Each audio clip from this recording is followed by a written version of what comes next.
जन्म लेने के उपरांत प्राणी पर 3 प्रकार का ऋण होता है। पहला देव ऋण, दूसरा ऋषि ऋण और तीसरा पितृ ऋण। पितृपक्ष के इन 16 दिनों में श्राद्ध प्रक्रिया में उपस्थित होकर तीनों ऋणों से मुक्त हो सकते हैं। किंवदंती है कि चंद्रमा की ऊर्ध्व कक्षा में पितृलोक स्थित है, जहाँ हमारे पितृ निवास करते हैं, जिन्हें हम आँखों से नहीं देख सकते। जीवात्मा जब इस स्थूल शरीर से पृथक होता है तो उस स्थिति को हम मृत्यु कहते हैं। हिंदू मान्यताओं के अनुसार 1 वर्ष तक प्राय सूक्ष्म जीव को शरीर नहीं मिलता।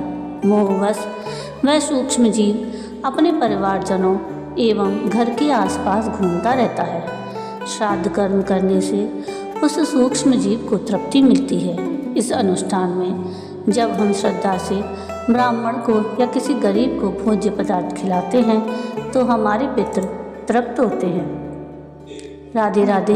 विश्राम चैनल में आप सबका स्वागत है। आज के इस वीडियो में हम पितृपक्ष की कथा सुनेंगे। भगवान कृष्ण ने कहा है कि आत्मा कभी मरती नहीं, ये बस एक शरीर से दूसरे शरीर में बदलती है। इसलिए आप अपने पूर्वजों को जब भी कुछ अर्पित करते हो तो वो उन्हें मिलता है। दानवीर कर्ण, जिनके नाम के आगे ही दानवीर था, उन्होंने पूरी उम्र बहुत दान किया। जो भी उनसे जो कुछ मांगता वो उसे ज़रूर मिलता। दानवीर कर्ण जब परलोक गए तो वहाँ उन्हें वो कुछ 2 गुना दिया गया जो कि उन्होंने दान किया था। लेकिन वो सब हीरे जवाहरात और सोना चांदी थे।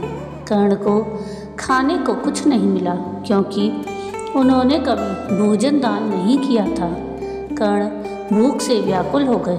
अंत में यमराज की विनती करके धरती पर जाकर फिर से दान करने की आज्ञा मांगी। यमराज ने कर्ण को 16 दिनों का वक्त दिया।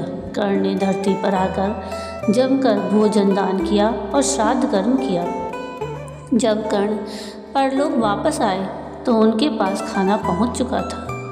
इसलिए हिंदुओं में भोजन दान करना बड़ा शुभ माना गया है। श्राद्ध के दौरान तो गरीबों को भोजन खिलाना ही चाहिए। इसके जरिए हमारे पूर्वजों को ये सीधे पहुंच जाता है।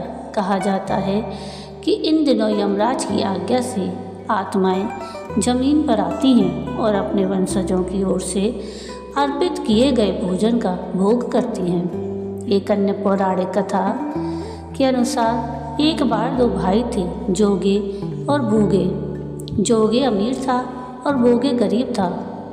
जोगे की पत्नी को अपने धनी होने का बड़ा घमंड था और भोगे की पत्नी सीधे सरल स्वभाव की थी। एक बार श्राद्ध का वक्त था तो अमीर भाई की पत्नी ने उससे श्राद्ध करने को कहा, लेकिन वो इसे व्यर्थ की बात मानकर टालता रहा। ऐसा कहने पर अमीर भाई की पत्नी ने सोचा, अगर श्राद्ध नहीं किया तो लोग बातें बनाएंगे, इसलिए ऐसा करती हूँ कि अपने मायके वालों को दावत पर बुलाकर अपनी शान दिखाऊंगी। वहीं अमीर भाई की पत्नी ने श्राद्ध पर मदद करने के लिए गरीब भाई की पत्नी भोगे की पत्नी को बुला लिया। श्राद्ध का दिन आया तो भोगे की पत्नी पूरा दिन काम में लगी रही।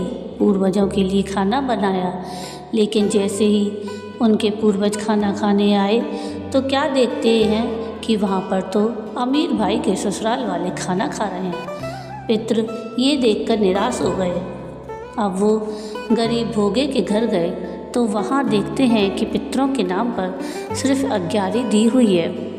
पितरों ने उस अग्यारी की राख चाटी और भूखे ही चले गए। सबने आपस में बात की और कहा कि अगर भोगे अमीर होता तो उन्हें भूखा नहीं सोना पड़ता। पितरों को भोगे पर दया आई और उन्होंने कहा कि भोगे के घर धन आ जाए। शाम हो गई। गरीब भोगे के बच्चे खाना मांगने लगे, लेकिन उनके घर में कुछ नहीं था। भोगे की पत्नी ने बच्चों को टालने के लिए झूठ कह दिया कि बाहर हौदी के नीचे खाना है, खा लो। बच्चे जब वहाँ गए तो देखते हैं कि हौदी मोहरों से भरी हुई है। दौड़े दौड़े बच्चे माँ के पास पहुँचे और सारी बात बताई। अब भोगे भी धनी हो गया। अगले साल जब पितृपक्ष आया तो उसने बड़े अच्छे से श्राद्ध मनाया, 56 तरह के भोग लगाए और ब्राह्मणों को भी भोजन कराया। इससे उसके पितृ बड़े प्रसन्न हुए। भोगे का धन और कुल हमेशा बढ़ता ही गया। तो ये थी कथा पितृपक्ष की। आपको आज का ये वीडियो कैसा लगा मुझे कमेंट करके ज़रूर बताइएगा। और अगर आपको आज का मेरा ये वीडियो पसंद आया हो तो प्लीज़ इसको लाइक शेयर ज़रूर कीजिएगा और प्लीज़ मेरे चैनल को सब्सक्राइब कीजिएगा और कमेंट में राधे राधे ज़रूर लिखिएगा। वीडियो पूरा देखने के लिए थैंक यू। राधे राधे।